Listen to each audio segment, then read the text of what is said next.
بسم اللہ الرحمن الرحیم یا ایہا الذین آمنوا کتب علیکم الصیام کما کتب علی الذین من قبلکم لعلکم تتقون۔ قال النبی صلی اللہ علیہ وسلم لکل شیء زکاۃ وزکاۃ الجسد الصوم، او کما قال صلی اللہ علیہ وسلم صدق اللہ العظیم وصدق رسولہ النبی الکریم۔ ان اللہ وملائکتہ یصلون علی النبی یا ایہا الذین آمنوا صلوا علیہ وسلموا تسلیما۔ اللہم صل علی سیدنا ومولانا محمد معدن الجود والکرم وآلہ وصحبہ وبارک وسلم۔ حمد و صلاۃ کے بعد قرآن مجید سورہ بقرہ، اللہ تبارک و تعالیٰ نے ارشاد فرمایا یا ایھا الذین آمنوا کتب علیکم الصیام، اے ایمان والو تم پر روزے فرض کیے گئے، کما کتب علی الذین من قبلکم، اسی طرح جس طرح تم سے پہلے لوگوں پر فرض کیے گئے تھے، لعلکم تتقون، تاکہ تم پرہیزگار ہو جاؤ، متقی ہو جاؤ، اللہ سے ڈرنے والے بن جاؤ، گناہوں سے بچنے والے بن جاؤ، اپنی زندگی کو رب رسول کے احکامات کی روشنی میں گزارنے والے بن جاؤ۔ روزہ ایک پریکٹس ہے، ایک مجاہدہ ہے، ایک جد و جہد ہے۔ جد و جہد کس چیز کی؟ اللہ کی رضا کے مطابق اپنے آپ کو ڈھالنے کی جد و جہد۔ صوم کا لغوی معنی ہوتا ہے رک جانا۔ حلال رزق سامنے پڑا ہے، حلال مشروب سامنے پڑا ہے، حلال رشتہ بیوی کا موجود ہے، لیکن ان سب چیزوں سے حالت روزہ میں رکنا، اللہ کی رضا کے لیے رکنا، اس کا نام روزہ ہے۔ صوم کا معنی رکنے کے ہیں، پرہیز کرنے کے ہیں، بچنے کے ہیں۔ ہر چیز موجود ہے لیکن اللہ کا حکم نہیں ہے تو لہٰذا کھا نہیں سکتے۔ تو رب فرماتے جب جائز چیزیں تو میری مرضی کے بغیر میرے حکم کے نہیں کھا سکتا، تو نے رکنا ہے تو حرام کیسے کھا لیتا ہے؟ اب جائز چیز کے لیے تجھے حکم ہے، میں کہوں تو کھائے گا، میں کہوں تو نہیں کھائے گا۔ میں نے حکم دے دیا جائز ہے، روٹی ہے، کھانا ہے، گوشت ہے، تیری فریج میں پڑا سارا کچھ، تو با اختیار ہے، منہ میں دانت بھی ہیں، ہضم کرنے کو ہاضمہ بھی ہے، بھوک کی شدت بھی ہے، پر میری اجازت کے بغیر تو کھا سکتا۔ روزہ رکھ لیا، اب تجھے حکم نہیں کہ تو کھائے۔ جب جائز چیز میری مرضی کے بغیر نہیں کھا سکتا تو ناجائز کیسے کھائے گا؟ میرے نبی پاک علیہ السلام نے اپنے خوبصورت الفاظ کے اندر اس مفہوم کو بیان فرمایا۔ محبوب پاک صلی اللہ علیہ وسلم فرماتے جس نے جھوٹ نہیں چھوڑا، غیبت نہیں چھوڑی، برائی نہیں چھوڑی، اللہ کو اس کے بھوکے پیاسے رہنے کی کوئی ضرورت نہیں۔ وہ کاہے کا رکا ہے؟ جب کوئی کام تو اس نے اللہ کی رضا والا کیا نہیں۔ روزہ رکھ کے دغا کر رہا ہے، روزہ رکھ کے جھوٹ بول رہا ہے، روزہ رکھ کے کم ماپ رہا ہے، تول رہا ہے، دھوکہ دے رہا ہے، رشوت لے رہا ہے، فراڈ کر رہا ہے، حرام کا مال کٹھا کر کے کہتا ہے اس میں سے چلو 10 دیگیں بھی پکا دیں گے۔ وہ بھائی جو کام اللہ نے تجھے کرنے کا حکم دیا تھا، جب تو وہ بجا ہی نہیں لا رہا، مقصد روزہ ہی تو حاصل لعلکم تتقون۔ روزے کا مقصد یہ ہے کہ تو پرہیزگار ہو جائے۔ میرے نبی پاک علیہ السلام کی بارگاہ عالی مرتبت میں 2 عورتیں آئیں، یہ چیزیں کھا لو، کہنے لگی محبوبہ ہم نے روزہ رکھا ہوا ہے۔ فرمایا نہیں، تمہارا تو روزہ نہیں ہے، حضور رکھا ہوا ہے روزہ، سحری سے لے کر اب تک کچھ نہیں کھایا، شام تک بھی نہیں کھائیں گی۔ محبوب نے فرمایا ذرا کہہ تو کرو، الٹی تو کرو۔ کہہ کی تو ان کے حلق سے خون بھی نکلا اور گوشت کے لوتھڑے بھی نکلے، پھوٹیاں بھی نکلی۔ نبی پاک نے فرمایا وہاں بیٹھ کے تم نے اپنے جاننے والوں کی غیبت نہیں کی، چغلی نہیں کھائی؟ خاموش ہو گئیں، گردنیں جھک گئیں۔ نبی پاک نے فرمایا تم نے قرآن نہیں پڑھا کہ جو اپنے بھائی کی غیبت کرتا ہے وہ مردہ بھائی کا گوشت کھاتا ہے؟ تو گوشت کھا کے بھی تمہارا روزہ رہ گیا ہے۔ کس طرح کا روزہ ہے کہ صاحب روزہ رکھ کے نہ رکھنے والوں پہ تنقید کر رہے ہیں۔ تراویحاں پڑھ کے نکلے ہیں تو کہتے ہیں میں اکیلا ہی نیک ہوں، باقی تو محلے میں کوئی پڑھتا ہی نہیں۔ یہ کیسا تیرا روزہ ہے کہ تو روزہ رکھ کے تو اس کے مقصد کو نہیں سمجھا؟ لعلکم تتقون، روزہ دار تو وہ ہے کہ روزہ رکھا ہوا ہے، کھانے بھی سے رکا ہے، پینے سے بھی رکا ہے، عمل زوجیہ سے بھی رکا ہے، پھر وہ جھوٹ سے بھی رکے، غیبت سے بھی رکے، بدنگاہی سے بھی رکے، حرام خواری سے بھی رکے ساری چیزوں سے۔ یہ بتلائیے کہ روزے کی حالت میں اپنی بیوی کے پاس جانا منع ہے تو غیر محرم کو دیکھنا جائز ہے؟ ہمارے ٹی وی پہ میں نے پہلے بھی کہا تھا کہ ہم ٹھیکیدار اور ذمہ دار نہیں ہیں مذہب کے۔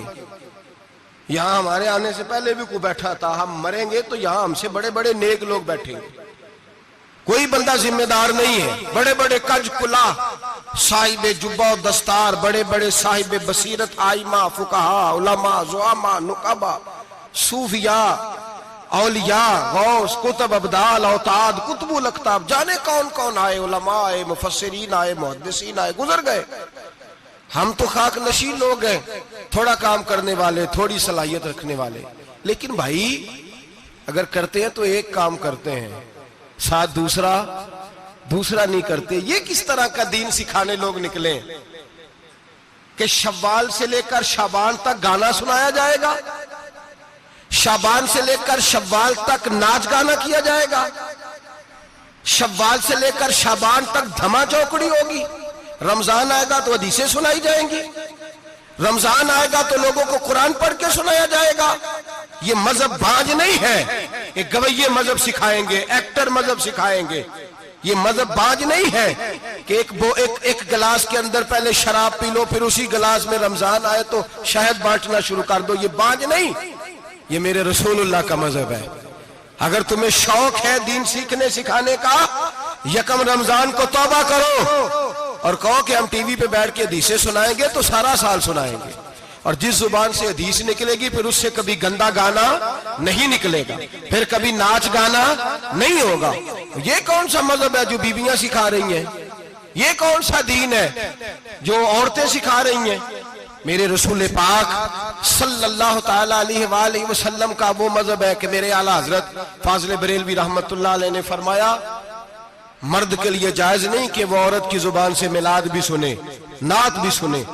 مرد کے لیے جائز نہیں، مرد کو مرد سکھائے گا، عورت سکھائے گی تو عورتوں کو سکھائے گی۔ بے شک آپ سویرے فتویٰ دیجئے کہ چھوٹی سی مسجد میں بیٹھ کے، چھوٹے سے کونے میں بیٹھ کے چھوٹا سا مولوی، اور وہاں تو اتنے بڑے مفتی ٹی وی پہ بیٹھے ہوئے، وہ غلط ہے تو صحیح ہے کیسے ہو گئے؟ سنو، میرے نبی پاک علیہ الصلوۃ والسلام کے مذہب کا حسن یہ ہے کہ اسلام کہتا ہے ایک نظر بی بی کو دیکھا کسی نے غلطی سے تو معافی ہو جائے گی، دوسری نظر شہوت سے دیکھا تو حرام ہے اس کے لیے، وہ پاکستان کا مولوی ہو یا سعودی عرب کا شاہ ہو، کسی کے لیے عورتوں کے بیچ پھرنا اٹھنا بیٹھنا جائز ہے۔ میرے نبی پاک صلی اللہ تعالیٰ علیہ وسلم نے فرمایا ہے میں عورتوں سے مصافحہ کرنے نہیں آیا، اور میرے نبی پاک صلی اللہ علیہ وسلم نے فرمایا ہے، حضور فرماتے لیکن نا کتا بالکل ناپاک نہیں ہوتا، کتے کا تھوک ناپاک ہوتا ہے یا کتا گیلا ہو جائے تو ناپاک ہوتا ہے، لیکن خنزیر سارا ناپاک ہوتا ہے، کل ناپاک ہے خنزیر۔ نبی پاک نے فرمایا خنزیر بھی ہو اور گند میں لتھڑا ہوا بھی ہو، پیشاب میں لتھڑا ہوا ہو، گوبر میں لتھڑا ہوا ہو، پخانے اور فضلے میں لتھڑا ہوا خنزیر ہو، اس کا جسم تیرے ساتھ ٹکرا جائے تو اتنا برا نہیں جتنا غیر محرم عورت کا وجود تیرے ساتھ ٹکرا جائے تو برا ہے۔ اس حد تک میرے نبی پاک صلی اللہ علیہ وسلم اور گنبد کے معاملے میں فتویٰ دینے والے، یا رسول اللہ کہنے پر کفر کا فتویٰ دینے والے اور بڑی بڑی باتیں کرنے والے خاموش کیوں ہو گئے؟ یا ایھا الذین آمنوا لا تتخذوا اليہود والنصارى اولیاء، رب فرماتا ہے یہودیوں اور عیسائیوں کو دوست نہ بناؤ، یہ تمہارے دوست ہو سکتے، یہ تمہارے سجن ہو سکتے؟ جب عرش کا مالک کہہ رہا ہے سجن نہیں ہو سکتے تو دوستی کی بات کیسے بڑھا رہا ہے؟ یا رسول اللہ ہمارے سجن کون ہو سکتے ہیں؟ فرمایا تمہارا دوست وہ ہو سکتا ہے جو محمد عربی کا غلامی کرنے والا ہو، جو رسول اللہ کی نوکری کرنا ہو دوست ہوگا، دوسرا دوست ہو سکتا؟ کوئی ایکٹر مذہب نہیں سکھائے گا، کوئی گویہ مذہب نہیں سکھائے گا۔ حضرت جناب سیدنا جنید بغدادی، بغداد کے پیر سے کسی نے پوچھا تھا آج سے 1100-1200 سال پہلے، وہ تو زمانہ ویسے نیکی اور پرہیزگاری کا تھا، کہا بابا جی مرد اور عورت نیک ہو،